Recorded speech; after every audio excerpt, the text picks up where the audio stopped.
오늘도 뜨거운 이슈 시원하게 풀어보겠습니다. 킹스맨 신인규 변호사 나오셨습니다. 안녕하십니까? 네, 안녕하세요. 신인규입니다. 자, 국민의힘 강서구 보선 이후에 후폭풍이 만만치 않습니다. 어제 긴급 의총 가졌는데요. 김기현 대표 사퇴 주장을 비롯해서 격론이 오갔는데 결론은 김기현 대표 재신임이네요. 예, 어제 그 국민의힘에서 의원총회가 열렸습니다. 아무래도 당내의 그 재보궐선거 참패 이후에 당내를 수습하기 위해서 열린 건데요. 예정된 시간보다도 상당히 좀 길어지면서 좀 격론이 있었던 것으로 전해졌는데요. 격론 끝에 김기현 대표를 재신임하면서 임명직 총사퇴로서 책임을 마무리하는 이제 그런 수순으로 정해진 것으로 보입니다.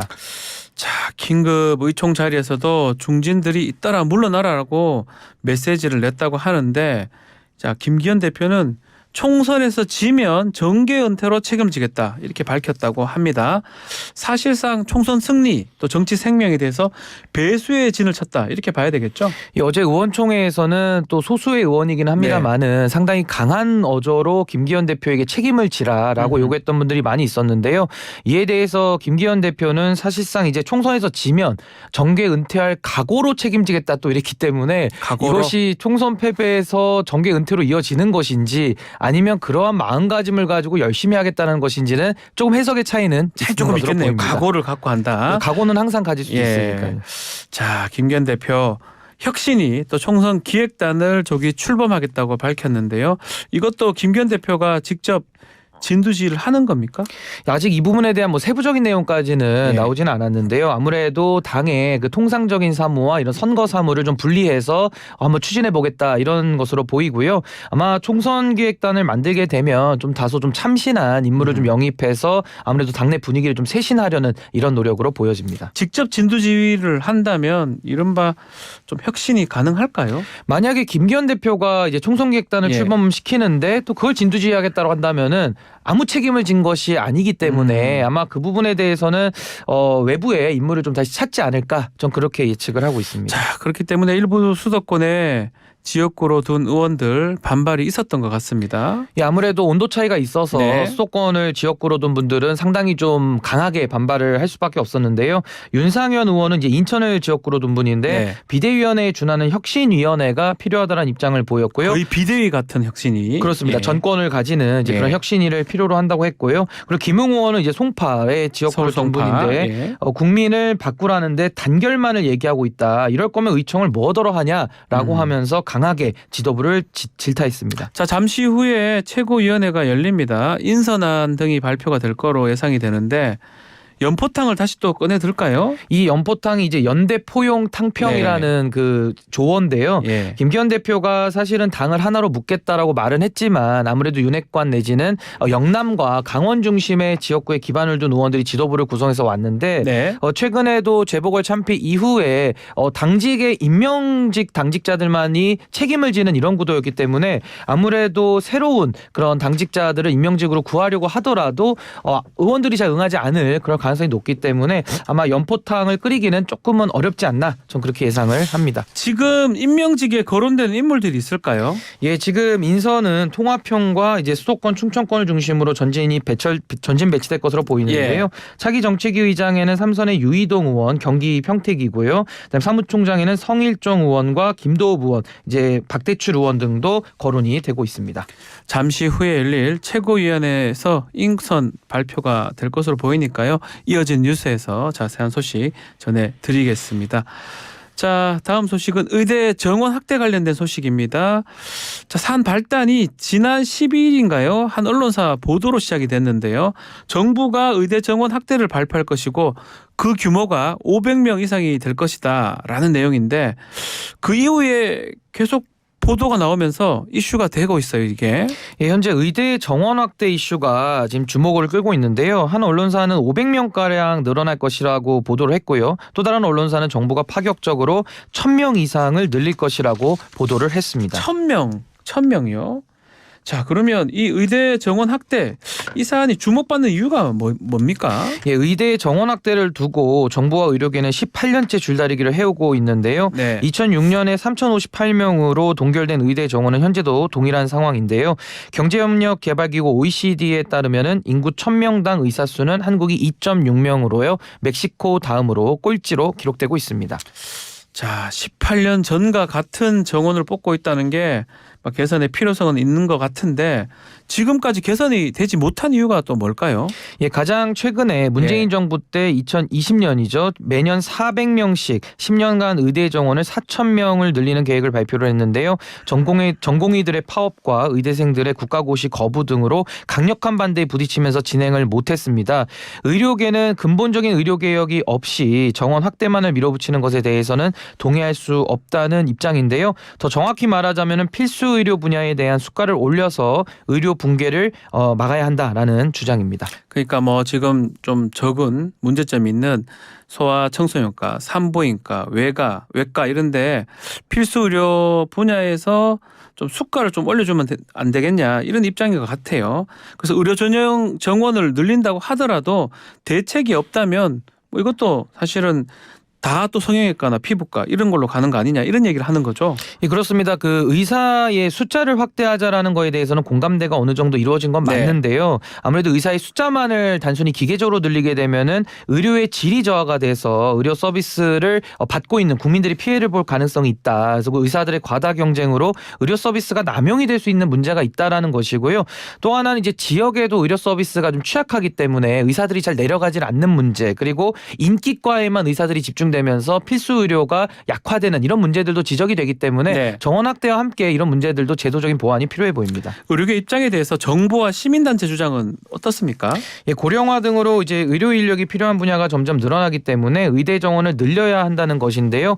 한국개발연구원 KDI에 따르면 2050년에 의사 22,000명이 부족할 것이라면서 의대 정원을 매년 5%씩 늘려야 한다고 경고하고 있습니다. 자, 어제 고위 당정에서 좀 논의를 했는데 일단은 의대 정원 확대안 또 이거 신중하게 검토를 하겠다. 또 정원 규모 논의 안 했다라고 하고 19일 발표 보도도 사실 무근이라고 밝힌 상황입니다. 또 대통령실도 의대 정원 1,000명으로 확대한다는 것 신중한 태도를 좀 보여야 된다고 얘기를 하고 있는 상황이기 때문에 좀 지켜보기로 하고요. 자, 결국 만약에 이제 의대 정원을 좀 늘린다라고 하면 문재인 정부 때도 그랬지 않습니까? 의료계가 강도 높은 투쟁을 했었다. 또 그런 방침인데 의료계 반발이 변수가 될 것 같아요. 예, 아무래도 의료계 입장에서는 의대에 정원을 확대하는 것이 의사 수의 증원을 말하기 때문에 이 부분이 의료계에 미칠 파급이 상당하다고 보이거든요. 그래서 아마 의료계는 좀 강력하게 투쟁으로 나갈 것으로 보이지만 정부가 좀 지혜의 묘를 발휘해서 좀 국가의 의료 시스템을 발전시키는 쪽으로 방향을 설정해야 될 것으로 보입니다. 맞습니다. 근데 정원 몇 명 늘리는 숫자가 중요한 게 아니고 의료계가 또 어떻게 반발을 좀 넘어서서 효율적인 의료계획을 이뤄내는지 이게 중요하지 않을까 생각이 드는데요. 자, 다음은 국제 소식 다뤄보겠습니다. 이스라엘 하마스 전쟁, 이스라엘이 가자 지구에 수만 명의 병력을 투입할 거란 소식이 들리면서 전쟁이 확대되는 양상인데요. 자, 지상전을 피할 수는 없을 것 같아요. 예, 이번 군사작전은 이스라엘이 앞서 레바논 무장정파 헤즈볼라가 자국 병사를 납치한 것에 대응해서 레바논을 침공했던 2006년도 이후에 최대 규모가 될 것으로 예상이 되고 있습니다. 또한 지난 2008년에 하마스와 팔레스타인 자치정부가 내전을 벌린 1차 가자 전쟁 이후에 처음으로 가자 지구 점령을 시도하는 전쟁입니다. 자, 이스라엘이 이제 가자 지구에 진입하는 지상전에 나선다고 하더라도 하마스의 게릴라식 공세, 또 지금 이스라엘 민간인을 납치했지 않습니까? 민간인을 앞세워서 반격에 나선다면 이 전쟁 자체가 장기화로 이어질 가능성도 있을 것 같아요. 예, 이스라엘군이 첨단 기술을 보유하고 있어서요. 혁신적인 이제 드론까지 사용을 하고 있는데요. 반면 하마스는 게릴라 전투에 최적화한 장비를 갖추고 있습니다. 랜드로버 디스커버리 같은 다목적 차량의 뒷부분에 중기관총을 장착하는 식인데요. 병력 면에서는 이스라엘이 하마스를 압도를 합니다. 현재 이스라엘은 현역 17만 명에다가 예비군 30만 명을 소집을 하고 전 세계 예비군들에게도 총 동원령을 내린 상태인데요. 반면 하마스는 약 1만 명의 병력을 보유하고 있고 최대 4만에서 5만까지 늘어날 수 있는 상황입니다. 자, 이스라엘 사실상 핵 보유국이잖아요. 핵을 사용할 가능성도 있을까요? 그런 이제 이스라엘은 핵 보유국이긴 한데 가자 지구의 경우에는 이스라엘 땅과 너무 가깝기 때문에 붙어있죠. 예, 핵무기를 사용할 가능성은 없다고 봐야 될 것 같습니다. 예. 자, 이렇게 이스라엘이 지상전을 준비하니까 이란에서 입장을 냈습니다. 이스라엘을 향해서 당장 안 멈추면 통제 불능이 닥칠 것이다라고 경고를 했는데 만약에 이렇게 주변국까지 가세를 한다면 중동이 통제 불능 상태로 접어들 가능성도 있을 것 같아요. 예, 그렇습니다. 이란은 유엔을 통해서 이스라엘이 가자지구 공격을 계속할 경우에 이란이 개입할 수밖에 없다는 경고를 보냈다고 미국 인터넷 매체가 보도를 했는데요. 네. 사실상 이란이 개입을 시사한 것입니다. 이와 함께 이란의 지원을 받는 레바논 무장정파 헤즈볼라도 공격에 나섰는데요. 헤즈볼라는 이날 이스라엘군 진지 5곳에 정밀 유도탄과 박격포를 발사했다고 밝혔습니다. 네. 외신에 따르면은 이 지역에서 1시간 넘게 폭격이 지속이 됐고요. 이스라엘 팔레스타인 전쟁 이후에 가장 긴 폭격이었다고 보도했습니다. 자, 이스라엘이 가자 지구 진입을 강행하면 이스라엘 팔레스타인 전쟁이 중동 전체의 전쟁으로 확대될 가능성도 큰 상황인데요. 미국의 움직임은 어떻습니까? 예, 미국은 이스라엘과 하마스의 충돌이 중동에서 확전하는 것을 막기 위해 총력을 기울이고 있는데요. 미국 블링컨 장관은 사우디 외교부 장관을 만난 자리에서 중동 지역 분쟁 학살을 막고 민간인을 보호하기 위한 방안을 논의함과 동시에 추가 공격 및 전쟁 확대를 억제하기 위해서 중동 지역에 항공모함 전단을 추가로 보내기로 했습니다. 뭐 전쟁도 없어야 하겠지만 민간인 피해가 또 생겨서는 안 될 것 같은데요. 자, 이 가운데 이스라엘이 체류 중이던 한국인 163명 군 수송기로 귀국을 했네요. 예, 지난 14일 오후 11시쯤에요. 이스라엘에 머물던 우리 국민 163명과 일본인과 또 그 가족 51명, 또 싱가포르인 6명을 태운 우리군 수송기가 서울공항에 착륙했고요. 이스라엘 오가는 민간 항공사의 운항이 중단되면서 정부가 군 수송기를 현지에 급파를 했는데요. 한국인들 모두 220명을 태우고 무사히 서울에 도착을 한 것입니다. 한국인들뿐만 아니라 일본하고 싱가포르인도 있었다고 하는데 이게 어떻게 같이 타게 된 겁니까? 예, 비행기에 수용할 수 있는 230여석 가운데 탑승을 원하는 한국인을 제외하고도요. 자리가 좀 남았다고 자리가 합니다. 남았군요. 예, 그래서 정부가 일본 측에 제안을 했고요. 현지 체류 중인 일본인과 그 가족 등이 함께 탑승을 한 건데요. 이에 대해서 일본 외무상은 한국 외교부에 한국의 호의에 감사하다는 입장을 전해왔습니다. 결코 쉽지 않은 작전이었을 텐데 뭐 외교부 국방부의 노력이 있어서 가능한 일이 아니었나 싶습니다. 자, 끝으로 서울 지하철 관련 소식 좀 전해드리겠습니다. 최근 지하철 요금 인상이 있었는데 파업 이야기까지 들려오고 있어요. 예, 서울 지하철 1에서 8호선을 운영하는 서울교통공사 노사 간의 임금 및 단체 교섭이 난항을 겪으면서요. 파업 우려가 이어지고 있습니다. 네. 공사 양 노조 임단협 연합교섭단은요. 지난 12일부터 11월 총파업에 대한 조합원 찬반 투표를 진행 중인데요. 연합교섭단은 오늘 16일에 투표가 마무리되면 결과를 발표할 예정입니다. 자, 지난 7월부터 자, 공사 또 노조 교섭을 이어온 것으로 알고 있는데 이렇게까지 길어진 이유가 뭡니까? 무엇보다도 인력 감축 문제를 두고 평행선을 달리고 있는데요. 대규모 적자에 시달려온 사측은 경영 정상화를 위해서 인력 감축이 불가피하다는 입장입니다. 노조 측은 사측의 경영 혁신안이 노동자에게 책임만을 떠넘긴다면서 반발하고 있는데요. 네. 무리한 인력 감축이 안전 문제로 직결될 수 있다는 점을 강조하고 있습니다.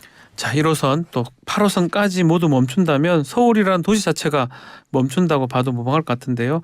이 피해가 좀 고스란히 시민들한테 가는 거 아니겠습니까? 그러니까 이제 요금 인상에도 네. 불구하고 자꾸 이제 적자가 나온다 이러면서 매년 이게 좀 반복되는 이런 문제들인데요. 아무래도 좀 달라진 이런 상황들을 좀 맞춰서 네. 아무래도 노사가 좀 발전적인 방향성을 좀 찾아야 되는데 매년 좀 해결이 되지 않으면서 이렇게 파업이 자꾸 반복되고 또 시민들의 불편이 또 가중되면은 이 부분에 대한 문제도 많기 때문에 좀 더 지혜를 모으는 노력이 필요할 것 같습니다. 네, 자, 올해 마지막 청취율 조사 기간이 돌아왔습니다.